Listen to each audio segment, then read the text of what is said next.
to Discuss With Us podcast, where we are unpacking the world through a Christian lens.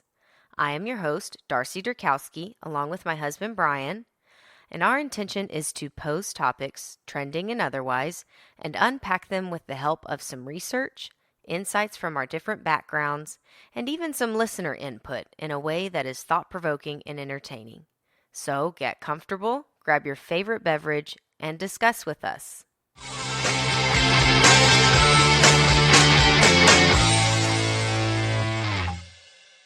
Welcome back to another episode of Discuss With Us. Darce, how you doing? I'm good. It's our wedding anniversary. Yeah. Tired from cleaning up the storm, but we could have some of it done. If you live in Texas, we've had some of the craziest weather I've ever lived through, I think. Yeah. It was crazy. But yes, it's our anniversary. Yes. Happy anniversary, dear. Happy anniversary to you too. 6 years. 6 years. So it's good that we're talking about love languages, our second part today. Yes, finally got you guys part 2 coming. Yes. And we've got 2 interviews, and so you don't have to listen to us talk very long. We're going to jump right into it with them. And just kind of, so the last love languages, if you haven't listened to it, go back, I think, 2 episodes ago, and we kind of talk about part 1 of them. And this week, we interviewed a newlywed couple and a plus 30 years married couple to get kind of unique perspectives of how different couples, you got our take, but now some other couples, how they are using this information. So our first couple that we're going to have are the newlyweds. And newlyweds, less than 2 years anyway. Well, they're still in puppy love stage, right? Okay, well. So are we. Exactly. Good save there. So the first couple is Aaron and Rachel Boer. Aaron has been one of my best friends. He was a best man in my wedding. Mm-hmm. I've known him since, I think, we were 11 years old in Mr. Boobin's science class. That's where we got our start. And him and Rachel got married. I think it's coming up on 2 years for them. I know it was super hot when they got married, so it must be close. So we're going to jump right in with them. Yeah. Joining us now is our first guests for the love languages. We've got the newlywed game with Aaron and Rachel Boer. How are you doing? Doing good. How about you? We're good, Brian. Yeah. Dr. Rachel, as we just discussed. Yes. Aaron said she needed to be addressed as doctor. Yes, thank you so much for doing that. You don't go to school for 8 years to just be That's right. Mrs., That's right. Yeah, there's a lot of money involved with that. Absolutely. All right, so we're talking about love languages here. Tell us a little about, first of all, when did y'all get married? It'll be 2 years next month. Okay, 2 years next month. That's right, because I've seen recently, that was on Dax's refrigerator. Yes. He has the photo booth pictures from that night, which is one of my all-time favorite pictures of Brian. Yeah, I had a really good time there. Right before the picture snapped, I said, "Open your eyes, Brian." And so in the picture, you can just imagine. You knew it was going to be a good night. I changed shirts like right after the wedding. He got comfortable. It was very hot. A lot of people changed shirts that night. It was a good time. Yeah. So okay, almost 2 years then. Okay. All right, so we're talking about love languages. Tell us a little about your familiarity with love languages. I think I learned about them whenever we were engaged, and we started talking about them a little bit together. Mm-hmm. I found them very interesting and learned what mine are, learned what I think yours are. And I just think it's important to learn your partner's love languages, how you like to receive love, how I think you like to receive love can be very different things. I agree. I totally thought Aaron was going to be the one who pushed this. She said we were talking about them. I was more or less being told what they were. It's typically how it goes. And what mine were. This is our second episode of this, and I still don't completely understand them all, so. Well, it's funny that you say that about what Aaron thinks his is and what you think it is, because I feel that way with Brian. I feel like he has an idea of what he thinks it is, and... No, we took a test, so we proved it. And we did kind of hash it out and somewhat come to an agreement, but what he said initially, I was like, Yeah, as it's noted in the previous Love Languages episode, you can go back. By discussing this, we got in a little bit of a scuttle over it, so... We did. So tread carefully if you have not talked about this I yet. thought that my love language was fighting, but I learned that that's not actually what it was. That's not one of the options. Yeah. It's a different, not Gary Chapman, it's a different series. Yeah. Okay, so it sounds like Rachel kind of introduced them to you a little bit. Was that your first? Yeah, I haven't. I wasn't reading a lot of stuff where I'm gonna come across that. Yeah. So yeah, Rachel definitely told me about him. When she told you, did you kind of buy in? Like. Yeah, it made sense to me. I think. Yeah, for sure. All right, so tell us your respective love languages, at least from each perspective.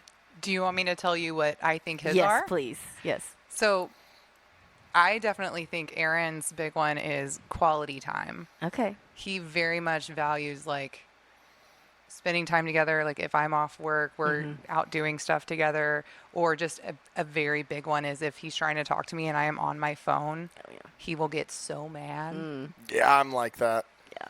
Like that's just a very basic one. And like recently, like we've started doing a lot of healthy things together. And he got into bike riding over the last like 4 or 5 months, and so we call it cycling, but cycling. Sure. Excuse me. Just don't ever ride out in Chapel Hill. My in-laws will run you over potentially. Good to know.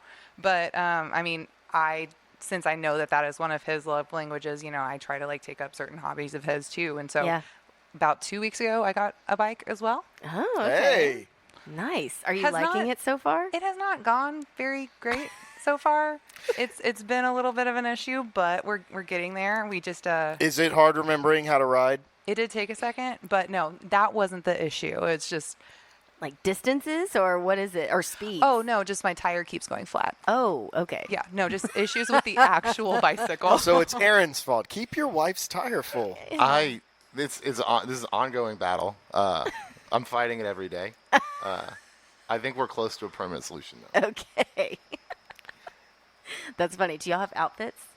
No. No. I can't bring myself. You need an outfit. Y'all need matching outfits. Nike doesn't make them.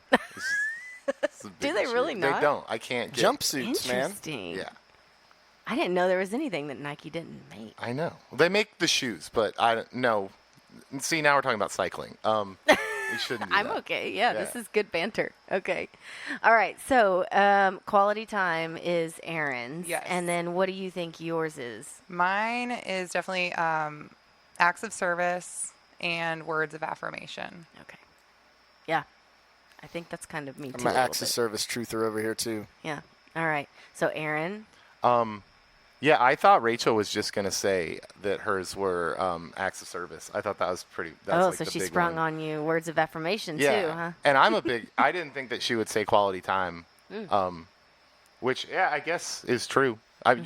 Your partner probably knows better than you do, I would imagine, or should. That's interesting. Don't say that. Well, that is how I perceive that you like to receive love. Yeah. I think that's like the big one. Yeah. Mm-hmm. I didn't recognize the phone thing as being like part of No, it is when you read about quality. When you read about quality time, because Brian was telling me this, it's very much about like no distractions and things like that. That was one of the. It's just generally rude to text while someone's trying to talk to you, and like whether or not you love them or not. I think is just it's a simple ask. Don't do that. Yeah. Words of affirmation are kind of big, I think, to me. I don't know. You like? Yeah, okay. I gotta hear like purely lip service. I don't care. Just say it. Like, yeah. All right. Me and you seem to be maybe a little in line with words of affirmation because that's a big one of mine. Okay, and then what do you perceive that Rachel's would be? I mean, it's acts of service for sure. Okay. I do a load of laundry and she comes home from work and you should see like it's. It's on. It's like, she's like, this is the best husband anyone's makes me ever. So happy. See, and this is, so you're picking up that like she reacts in a big way to that.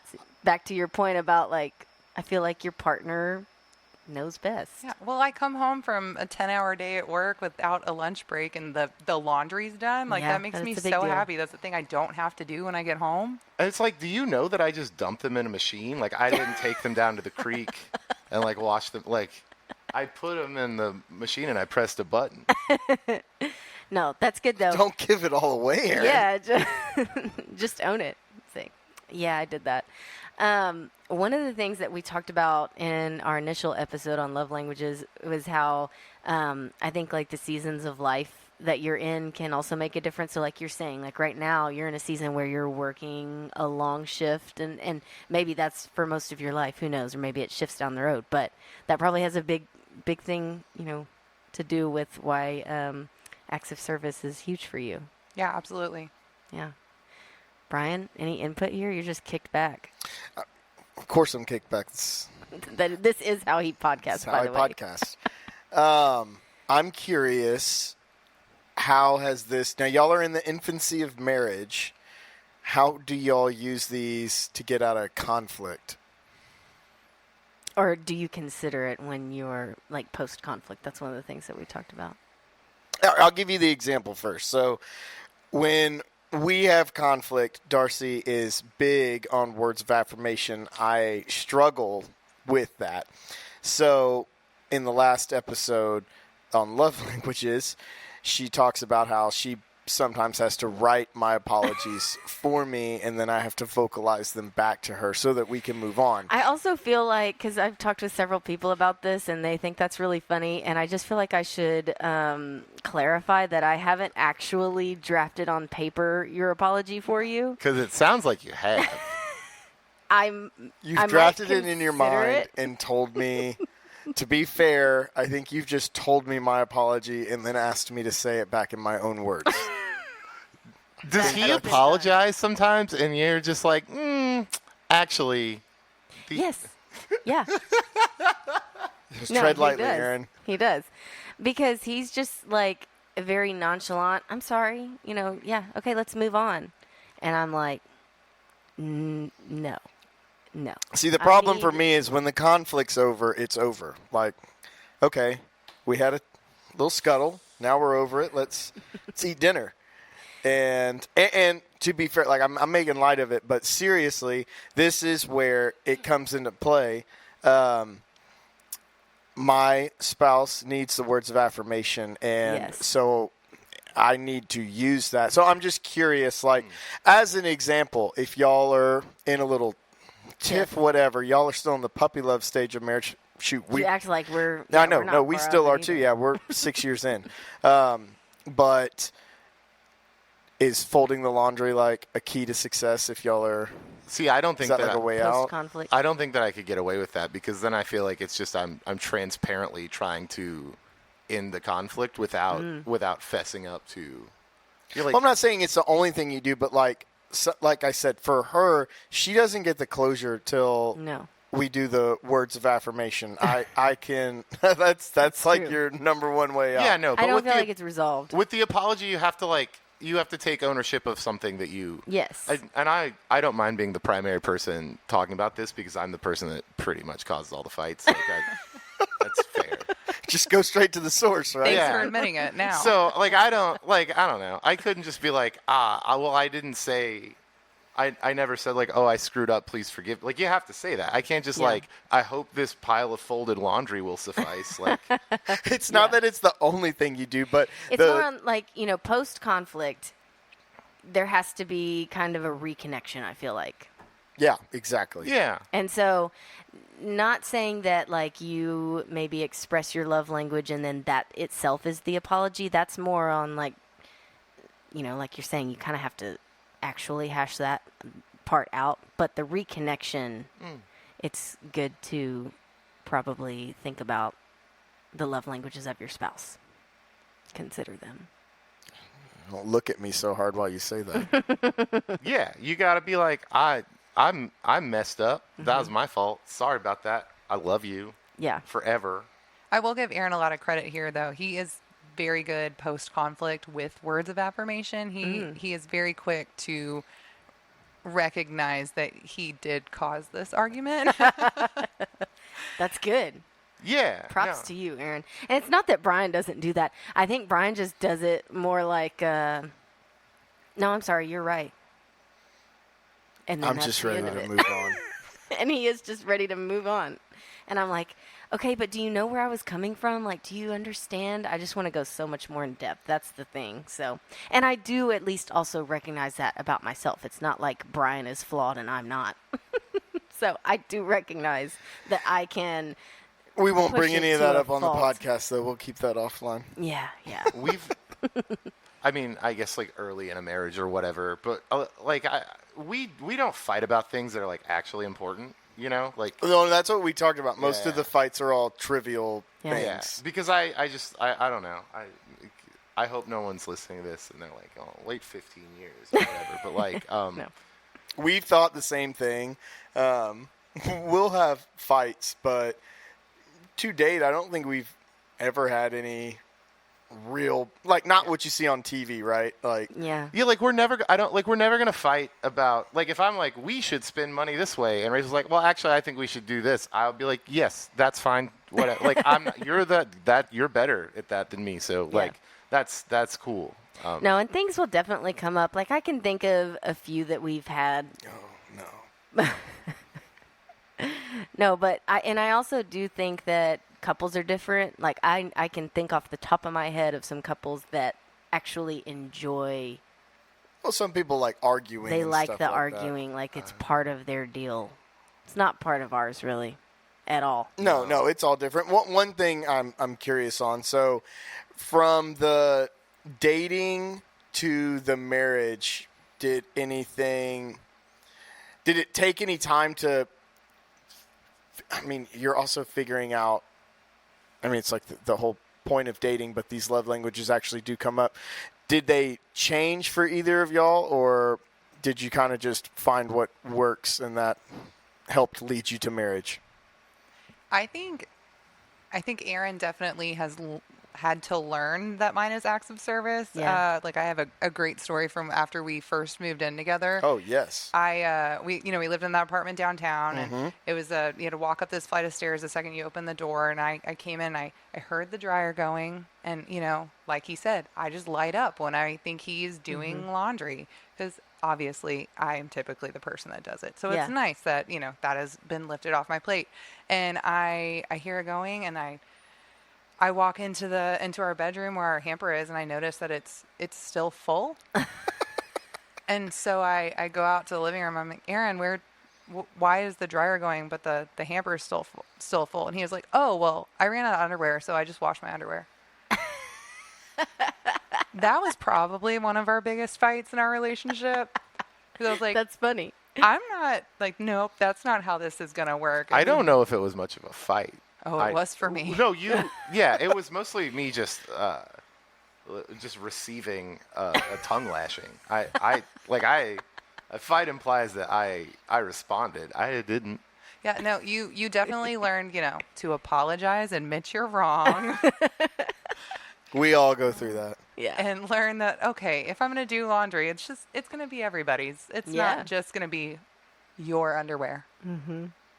Hey, no, that's a good thing to learn early on. I think for me, I feel like mine are pretty well established or whatever. I was in a long-term relationship before I was with Rachel, and there was like a lot of conflict there. And so, like, I guess if those things are valuable, it's like valuable in the way that, like, it's like you learn how to make, or like how to, like, oh, I remember 10 years ago when I did that. I'm not going to do that again. And, or I wasn't being loved in the way that I want to be or whatever. So now I know much more clearly, like, how I want to be. Yeah. And when okay, so let's talk about this. Is it your natural disposition? So what were we saying? Aaron, yours is words of affirmation. And then Rachel said quality time, which I didn't know, but I guess is probably true. Yeah, that's probably true. So is that like are you kind of natural to that, like, as in like showing your love that way, or do you kind of have to work at it? It usually comes pretty naturally, but sometimes, sometimes I do have to work at it a little bit. Like, I will admit I'm kind of bad about, I just got off a long shift. I want to play on my phone. Yeah. And he's like, no, we're going to sit down and we're going to talk to each other right now. I'm like, oh, okay. Yeah. So you do have to be like cognizant of that. I do have to like at least have a moment where I'm like, okay, no, I have to like make sure I am fully present in this moment. Yes. Or you might freak out. So I don't want that to happen. Aaron's face. Yeah, we talked about this a little bit on the last episode. One of Brian's is acts of service and gifts. And the reason we got in such a little fight the other day about it is because I was like, I don't do that, I feel like. So that's a problem. But you do it in your own way. I do, thinking about it since then, there are things that I do. But this is where it is good to have the conversation and probably have it regularly, because I do think they can kind of change. Well, see, like one thing we found out, so acts of service is mine. And Darcy is words of affirmation and physical touch. And those are the two bottom ones for me. But what is ironic about it is, so I give her what I'm looking for, which going through all of this, like we noted, I'm going to work on words of affirmation and physical touch, but it is just kind of funny. I think some of your natural disposition is just what you are. That's what you're going to do at first. And we talked about as your relationship grows, like Darcy may not like, acts of service isn't high on your list, but you have learned to appreciate all the things I do for you. And now even more so that we've done all this, you recognize as like, that's my love language to you. And so that's where it's, I told all of you, it's confusing. There's what you do, what you want, and how you think your partner wants. Yes. Yeah. It's complicated. So are women. Yeah. But yeah, and I think over time, I think regular conversations are good about it if things are changing. And one of the things that I've thought about since is like, because I feel like Brian starves out physical touch sometimes, and I think that's why it's bigger on my, like higher on my priority, because whenever he does do something, I'm like, oh. It's a truly shrewd move, Brian. I don't know if anyone should take notes on that or not, but stepping outside of what you normally do, even if it's like, so clearly Rachel likes acts of service, but if you were to like write her a note or something at some point, something out of the norm, that would probably still be impactful too, because we did say no matter what your number one is, all these things are kind of ever changing, and most of us do use all of them. Yeah. Just some more than others. I think that acts of service too is like, a lot of times this just ends up being laundry or cooking dinner or like stuff that needs to get done anyway. You know what I mean? So like, I don't know, if you're in a partnership that you're happy in or you care for the person or whatever, like, well, I don't know. In our house, like, everybody sort of pulls their own weight. There's not, set chores. Chores are not defined by gender as much as they're defined by proficiency, I should say. Yeah. Like, fair. Yeah. It's good. I also think that like one thing about like love languages and stuff to realize that's important is like it can change just based on like, sure, it can change like the further you go on in your marriage and everything. It also can just change by day depending on what is going on in your life. Like, oh, I found that out. I mean, recently, like we mentioned to y'all earlier, like we lost our pet recently. It was my cat of 11 years. It was very, very difficult for me to go through. And Aaron was very good about recognizing like the little moments where he could just tell like I needed a hug or, just little things like that where it's like, that's not always super high on my list, but like in those moments it was. And like, I think being able to like recognize like your partner needs something that's not always high on their list is important as well. And that's what I brought up to Brian the other day. I was like, I think physical touch is a little higher on my list than I gave it credit for before because I just want a hug. Told me that in the middle of a wedding we were at. No, I didn't. It was when we were back, wasn't it? No. I don't know. Anyway, okay. Final thoughts from anyone? We're all looking at Brian. All right. Well, appreciate you guys coming on and chatting about love languages a little bit, giving us a little perspective from, you're not newlyweds anymore, but that category of 5 years or less is what we'll put you in. So, thanks for having us. Yes, we'll have you on for some more. We wanted to do maybe a little Brian and Aaron banter here on the Astros, but I don't know that would stay very appropriate. So it's not a good year for that. It's not a good year for that. We're going to have to spin that one off. Yeah, maybe another day. So, all right. Thanks, y'all. And now, finally, we're going to get to the veterans that everyone's been waiting for. The people who maybe have used love languages more than the rest of us. We've got Marty and Lori Mosher joining us today. Yeah, thank y'all for joining us. So go ahead and, for those that don't know, because we do, believe it or not, we do have some listeners that are outside of Brenham. So tell us just a little about yourself and how long you've been married. Well, great. I'm Marty. Lori's over here. You can't see her, but you'll hear in a minute. And Lori and I have been married 44 years. Wow. 44 wonderful years. Very nice. Very nice. She says 42 wonderful years. And when I ask her, why not 44, she says, well, there's just a day here and there that add up to 2 years. And yeah. So not bad. Not bad. Not a bad average there. So, Lori, introduce yourself. Yes. I'm Lori Mosher, and I've been married to Marty for 44 years. What a coincidence. And it has been an adventure. I'm sure. To say the least. I'm sure. So, Marty and Lori, y'all are obviously very involved with Cowboy Church. Tell us your roles there. Well, right now I'm called teaching pastor. I was the lead pastor, but we're doing a pastoral succession plan because we've been married 44 years, and we didn't get married when we were teenagers. Yeah. And so we're getting older, and so we're planning to redeploy, not necessarily retire, but get out of the way for a younger generation. So I'm still the primary preacher there, but I no longer am the leader. Gotcha. We have a lead pastor, and then we have a young adult and media pastor. And Lori, tell them what you do there, because she's the... I oversee Kids Jamboree, which is the children's program at Cowboy Church, and we have a lot of fun there. It's very exciting and fun. And Brian and Darcy worked in that. They did. Years ago. So. Yes, and some of the more humbling moments we're working with... For sure. We did the 5th and 6th graders one time. Yeah. And for a while, and man... There's some challenges there. We found out we were not cut out to be teachers. We were not cut out for that at that point.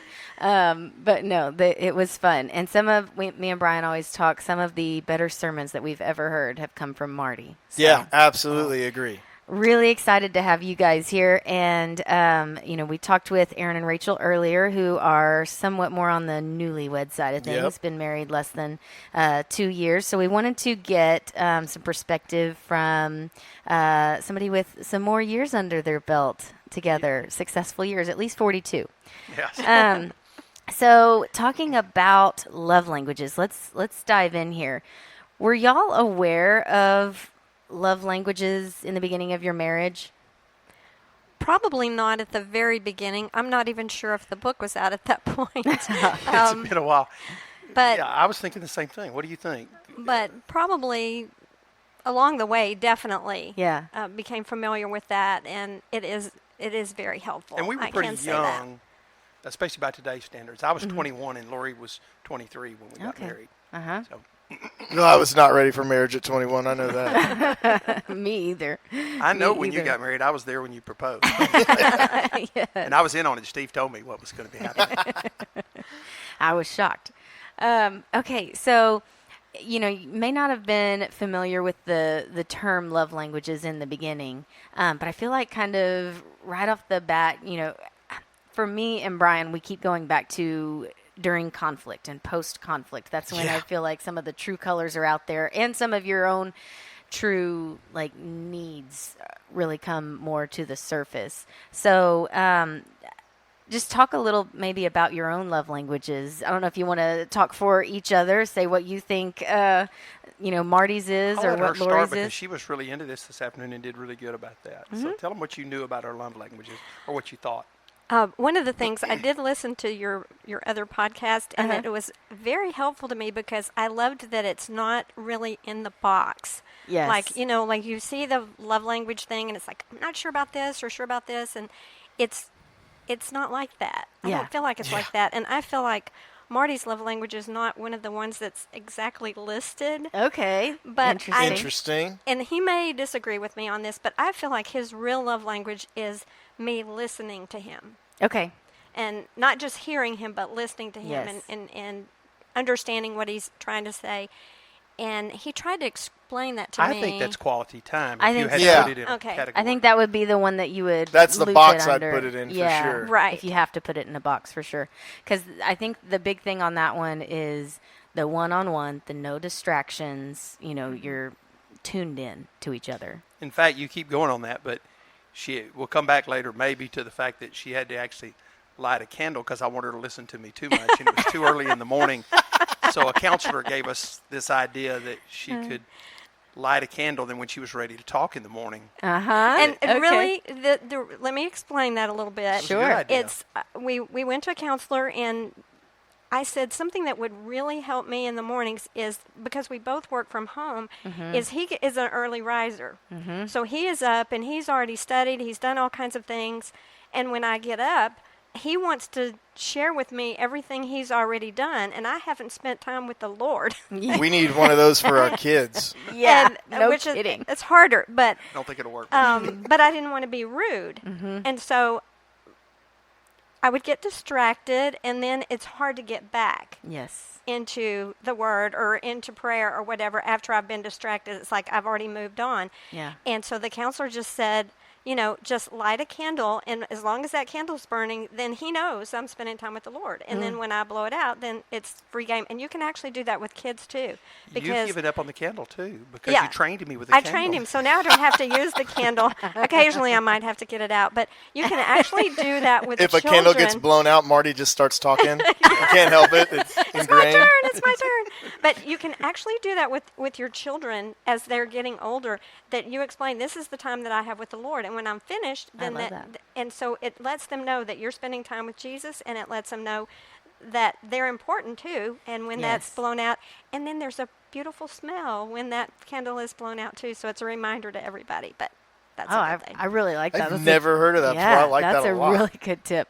I was just thinking, with kids, one of the things now is, you have these fancy sound machines that are like, they have a White light noise. and you can switch what sound you're doing and everything. And one of the deals now that everybody's doing is you can change the light, or you can set it on kind of an alarm where it's like, the light is red until 6:30 when it's okay for them to get up. And that way, if they wake up in the middle of the night and they see that it's still red, it's like, nope, it's still nighttime. And I have threatened And they're to prepared get one to of drive those. too.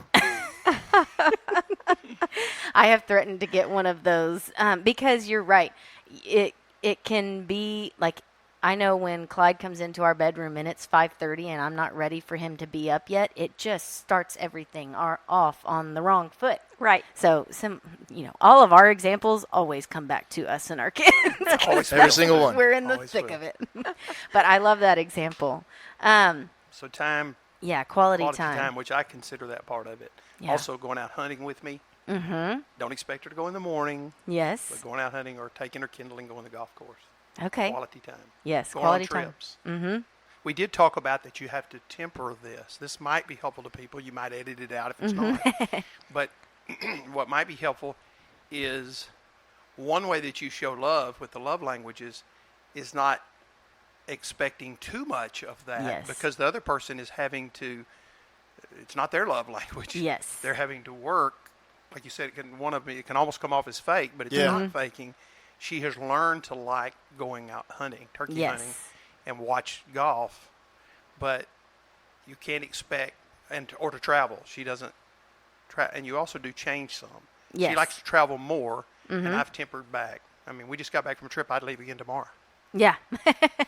Yeah, that was one of the things that got me. I hoped these things would just stay, and I found out they change ever quickly. Yes, they do change. We'll get into that, but before we go there, what do you think Lori's love language is? Lori's is words of affirmation and acts of service. Hey, that's me. Yeah. What? And anyway, I try. Do you think that's kind of one of your natural ways, or no? You have to kind of work at it, put some effort in. Because I'm a verbal person, I think that's pretty natural, and because I like to accomplish things, I think it's pretty easy. Easier probably for me to speak those languages. I sometimes think that I'm like maybe doing it too much, like it comes off as you're trying to get something or something like that, because I do like to do it. So it's not too much. I've learned it's never enough. As a fellow words of affirmation person, pile it on. That's right. That's exactly right. Also, Lori's more introverted, and so she doesn't express as much. Yeah. And so sometimes I think this is coming across like the guy that's clingy. You know, that you don't want to be. Yeah. That it's clingy, because she doesn't always smile when you give her words of affirmation. I go, if you She's turn it up, processing. it's a smile. Yes. It's a smile, but if you kind of the country song, "She Don't Know She's Beautiful." I mean, there it is, right there. They wrote it for her. You know, Yes. you tell her how beautiful it is, and she look at you like you're crazy. So. Yeah. Well, we like to receive our love that way. Doesn't necessarily mean that's how we show it back. That's right. That's right. Okay, so we were talking about how they can maybe change over time, and how I think that when you know kind of how your partner expresses their love language to you, you can learn to appreciate that, because you can start to recognize that, okay, he's putting in efforts his own way, or she's putting in efforts her own way. So talk a little about how maybe they've changed over time, or you've, maybe I always say, like, I think that I said this in the love languages episode. I don't think that physical touch was high on my list. I think it kind of got there because this sounds negative, but Brian starves it out. And so whenever he does... Just make it count when I use it. Yeah. So whenever he does, reach over and hold my hand, I'm like, oh, okay. And so that shifted for me. I don't think it was something that was initially on my list. As well as, like, acts of service. I've learned to be an acts of service appreciator. We said this before. I'm very independent. I didn't need acts of service before, but it is definitely the way that Brian shows his love, and so I've recognized it, more as the longer we've been together. I don't think you could make your own plate of food anymore. No, I don't think I could. I haven't had to in about 6-ish years. Well, kids will do that too. Yes, Also, that that's comes true. in the dynamic. It definitely changed some, and maybe slacks some during kids. Yeah. I think when you have kids, things are a lot different. When they're out of the house, it's just, you have time for each other. And I think when you're raising your family, you don't have as much time for each other, because you're pulled so much in other directions. And we're pulled in other directions, but not the same as children in the house with you all the time. And I think, like now, I feel like I'm just spoiled.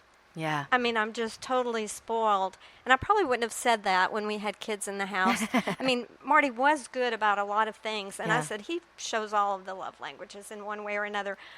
But now it's like I am so spoiled. Well, it's almost like you're dating again. You have to reconnect after that empty nesting phase. And she's spoiled but not rotten. Her dad spoiled her. That it didn't make her ungrateful or entitled. Her dad spoiled her, but not rotten.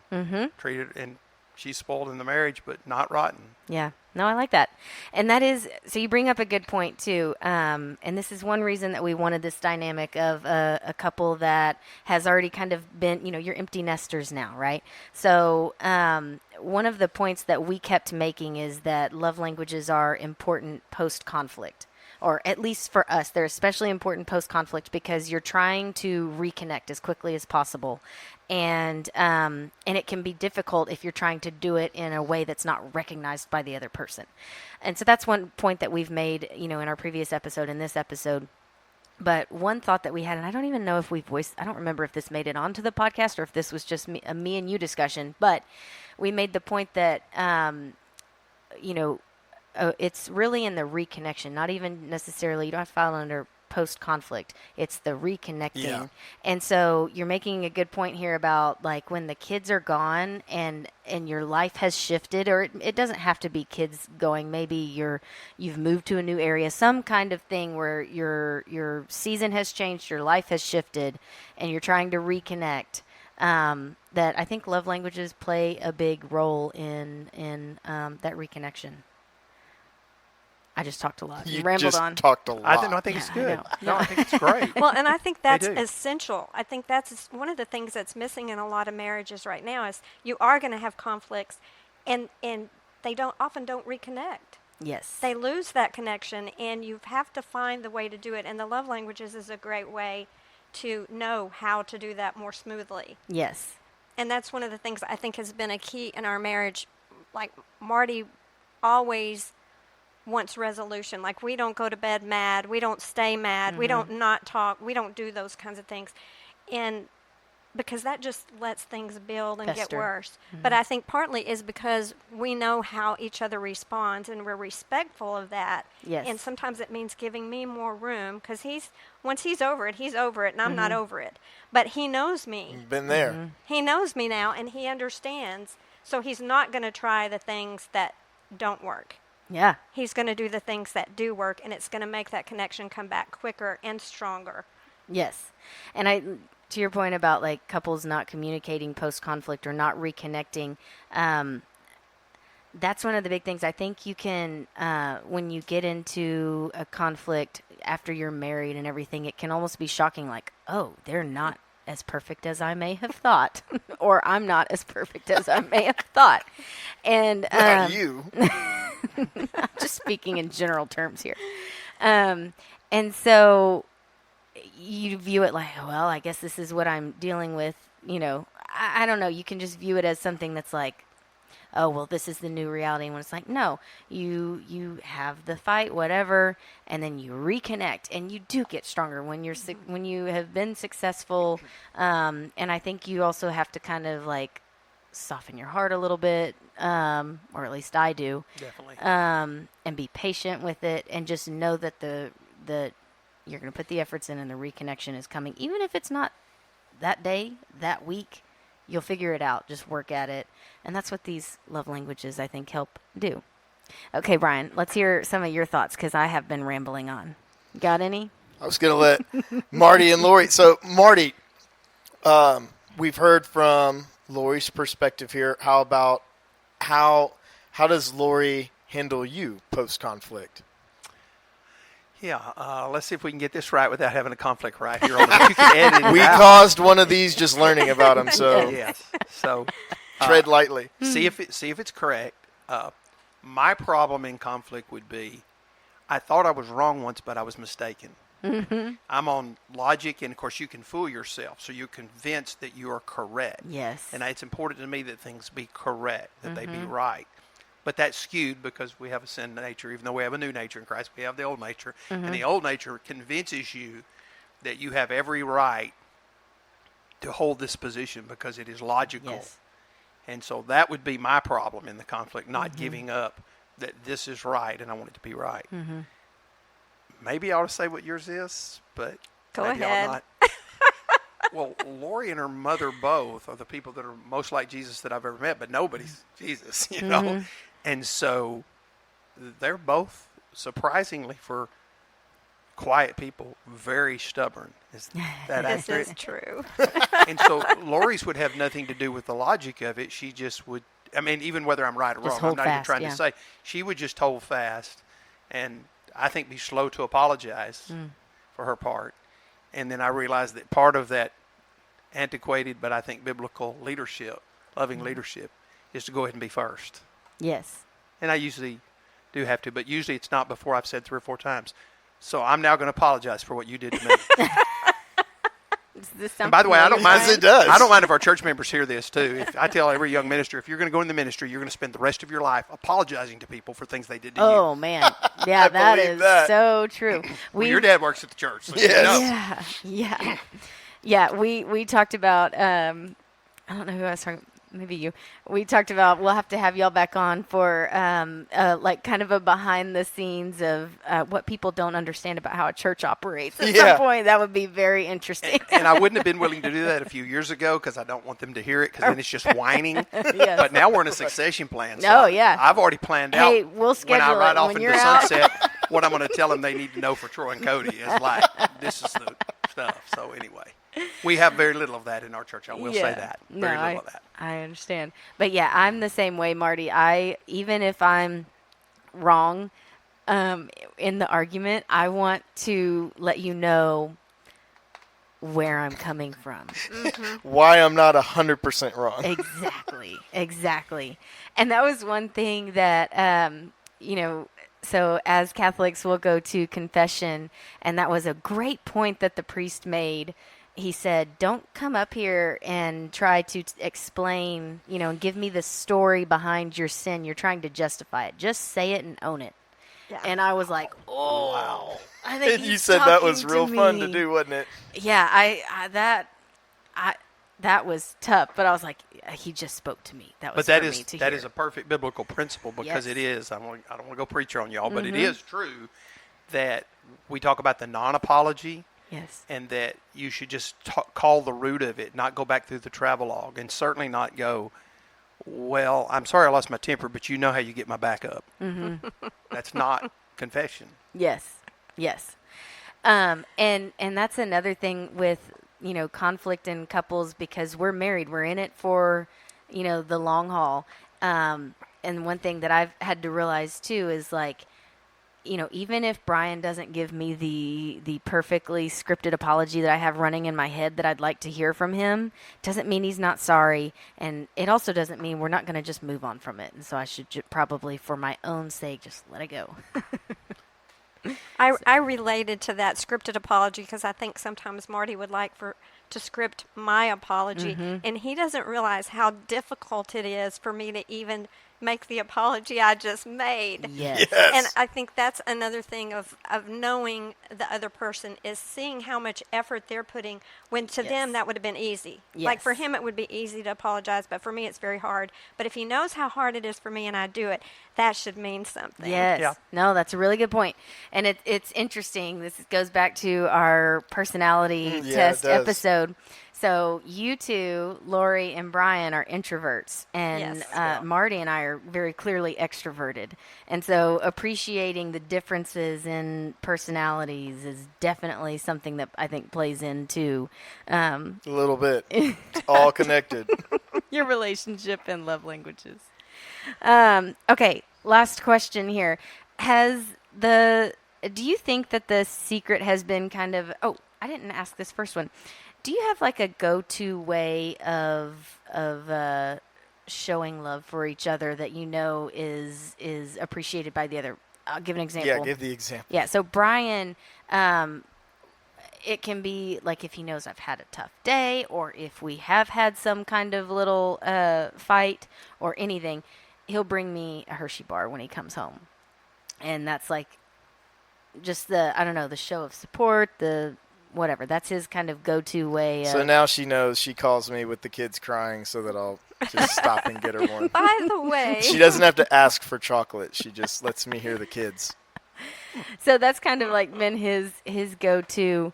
Do y'all have like a go-to? Do we have a go-to? I'm putting you on the spot here. No, I don't have a problem with the question. I'm thinking it through. And it is different when you get older. I have said often I'm a jerk in recovery because, and I'm not making excuses for it, I'm just talking about reality, but when we were young, we didn't have any money. And I don't mean we didn't have any money. Yeah.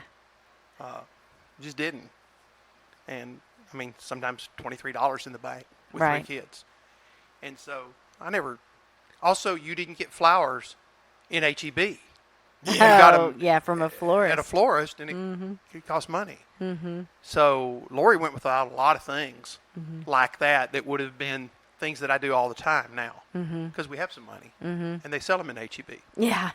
And so, okay, well, like today, words of affirmation, and flowers can be words of affirmation even though they're not words. But what do you remember what I said to you today? or when I brought home it was yesterday when I brought home the groceries, wasn't it? Yes, he said, "Do you know why I didn't bring you any flowers?" And I said, "Because I already have some. Because when we I got got some home, for Mother's Day." Mother's Day, Brett, our son, had flowers waiting on him when we got back from New York visiting his brother and sister. Very nice. And so I just said that's kind of words of affirmation. Like, Yeah. I wanted to I stop thought and get about you you. flowers. Right. Yes. Yeah, Right. I thought about you. And so I would think that, it's Flowers kinda, is a good go-to. but it's kind of humbling that she said all 5 of them, but it really is true. It's easier now because we're not so preoccupied with kids. Yeah. And so I do spoil her, and I like doing it. That's the other thing that's easier for me because words of affirmation come easily for me, and acts of service. Since COVID, I've done the grocery shop. She'd be glad to. It's not like she wouldn't do it, and I do the cooking. But she's a great cook, and it's really interesting because that's not my primary thing.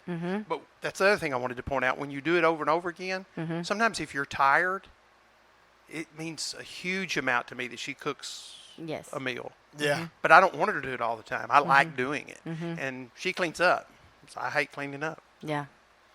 It works. So Yes. my go-to is just pretty much constantly words of affirmation, even to the point that I think I'm saying it too much. Well, and I think what I try to do is do things for Marty so that they're convenient for him. Just like make sure his clothes are clean. If he's Yeah. going to play golf, everything is there. If he's going to go hunting, everything is ready. I try to do those things. And I try to do things that he hates. Because there's a few things that he hates, and it's not really that big of a deal. And one of them is the trash. He hates the trash. He hates emptying the little trash. He hates taking out the big trash, and it's no big deal. Yeah. But it's one thing that he doesn't have to do that he hates. And I think in a marriage, you find the things that the other person hates. And if you can do it without as much distaste Disdain, as yeah. they do, then do it for them. I don't like anything that's maintenance. Yes. I want it to produce. Right. I'd Yeah. rather somebody else do the maintenance. No, I like that. That's good. So I'm gonna. Do you have any final thoughts? I'm good. Do you guys have any final thoughts? Said it all. It's pretty incredible what y'all are doing. I think it's great. And we did discover the love languages somewhere along the way, and probably did them way back then. But a lot of it is just intuitive. After you've studied Yes. them, you're not sitting there thinking that this is the love language. You just kind of learn to do that. And I do want to add this. I don't think you'll edit it out, but if it's too long, you can. But I do think that even though this is not just a religious podcast, it really, all of this is virtually impossible without Jesus. It really. Yes. Oh, we laughed about that the other day, how almost every episode we've done, whether it's faith-based or more just real-world Gardening or application, some like kind of so random many of them all kind of, and it's true. We laughed about it because it's like, well, yeah, God's the center of everything. So, of course, everything Yes. goes back. Whether it's your personality test, even our gardening episode, they're all going back to the same place. And one of our other pastors says this, that we sometimes forget that one of the purposes of marriage, among several others, but one of the purposes of marriage is actually God uses marriage to disciple you, to make you Yes. more like Jesus. And Yes. so that's it, like actually it's a sacrament in the Catholic Church. Right. It's part of that Right. where, I don't think enough Christians see that having to apologize, having to forgive, having to confess, that's a big part of growing in Christ, and that it's worth it. Yes. That marriage is a part of that. And one of our, I don't know if you'd call it like a tagline or something of this podcast is unpacking the world through a Christian lens. Yes, And so that's the thing, that even if it's a random topic like gardening or parenting or whatever, it all kind of, you're looking at it through your faith and your Christian lens. And one of the things that has occurred to me with all this talk of love languages is one, just how stinking complicated we are. Right. Right. as people. At least 2 on that side of the table. Okay. And with how complicated and complex we are, it's hard not to believe in a God. That's when right. when you think about just how different and unique and complicated we are. Yeah, I don't think aardvarks have this problem. No. No. No. No. And then the second thing is, a marriage is also a constant reminder of, the person that loves you most on this earth will still fail you at some point or another, Right. And God knows just how to love us perfectly. I mean, he's the only one. And it just kind of points to our, humanness down here. So, anyways, those are my final thoughts. I'm going to, before we let y'all go, though, and we forgot to do this with our Yes, do last... it, though. This will be good. Yeah. We forgot to do this with our last couple, Aaron and Rachel, on here. But we try to have, a recurring question that we ask all of our guests. And that is, what would you say has been a game changer in your faith? It can be some kind of epiphany that you had, or some practice that you started doing, or a sermon that you heard, and it can be something that dates back a long time ago that made a change, or just something recently that has made a difference in your in your walk of faith. And I'm putting y'all on the spot here, but go ahead. I can give her a suggestion. Would it be dealing with fear? It could be dealing with fear. I've actually had several epiphanies over the years of things that have happened that I feel like have, progressed your faith and helped you. Mm-hmm. And one was, this was probably been 20 years ago, but I realized, and I didn't identify this as fear, but I really had a fear of the future, or of making mistakes, or doing something wrong, and I just confessed that I went on a retreat, and I realized, it's just God just said, you are letting fear control you. You are not that means you don't trust me, because fear controls you. Because we would have opportunities maybe to move or to do something that's like, I don't want to move. I don't want to change anything. I want to keep everything like it is. And God just said, this is a sin, and you are letting fear control you. And I'm not saying I've never been fearful since then, but it has never had the hold on me that it had at that point. You get a way out of it that way. Exactly. It's like I can identify it.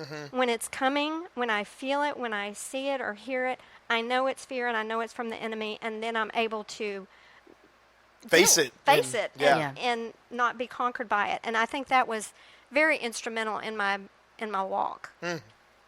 Well, and clearly you've handed it over well, because I know y'all have kind of lived all over and we have and taken all kinds of leaps of faith. So, and I think mine would be along those lines. I have sometimes said, I hope it's not true, but I've sometimes said that, I'm called to ministry and I'm in the ministry, and I think God did that not because of my abilities or stuff like that. Like I'm this great catch for ministry. It's really the opposite of that. But I think sometimes I suspect that he did it. It was the only way I would really live a good Christian life if I was a professional Christian, And so the amazing thing has been in that journey, because I was not fearful about that. Those kind not of even things. careful at times.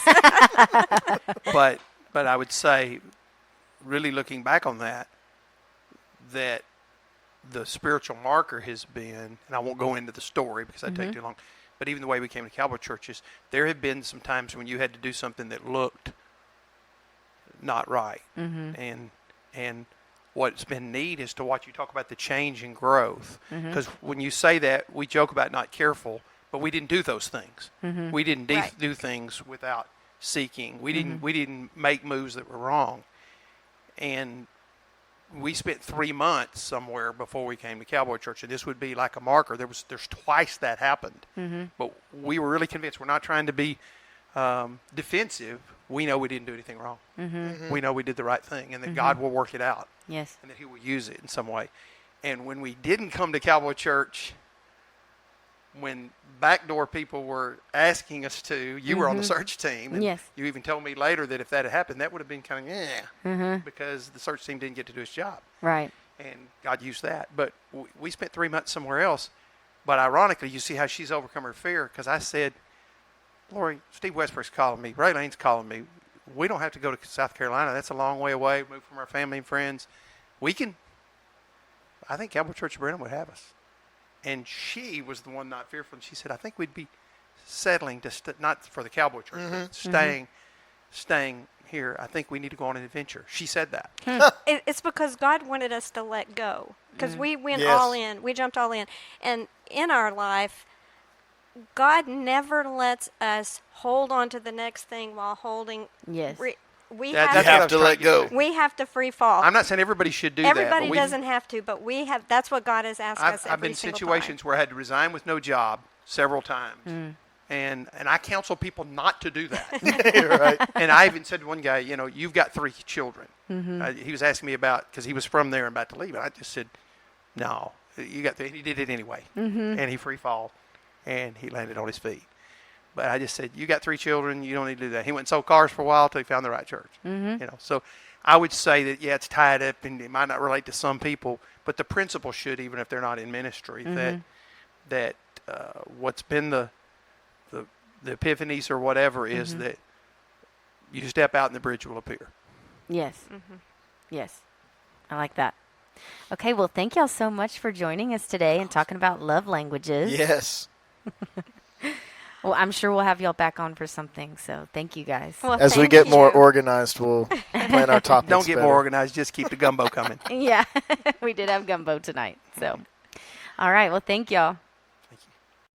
Man, I don't know if y'all got as much out of all of this as I did. I found it extremely interesting, honestly, hearing the perspectives from both Aaron and Rachel and Marty and Lori. That was, there's some stuff out of there I need to take for our house. Yeah, and this is just our only way to have friends over right now. Exactly. To do something like this. So Who knew? Human interaction is really nice over here. Who knew starting a podcast would actually open our doors into seeing people more? So Yes.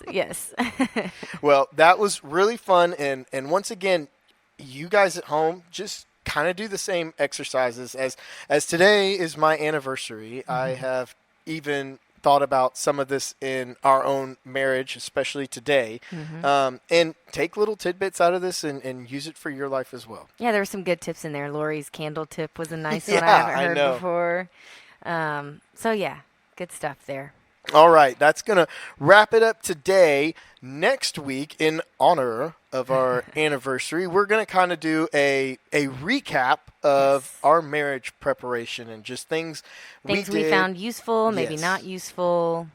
And it really is going to tie in a lot of the topics we've kind of talked about so far. Yeah, I think so. Have some personality, love languages, church, all the things. So y'all stay tuned for that. We're going to have that one come out for you guys next week. And as we, again, thank our interviewees for coming on the podcast. Now that we have unpacked for the second time love languages, you go discuss.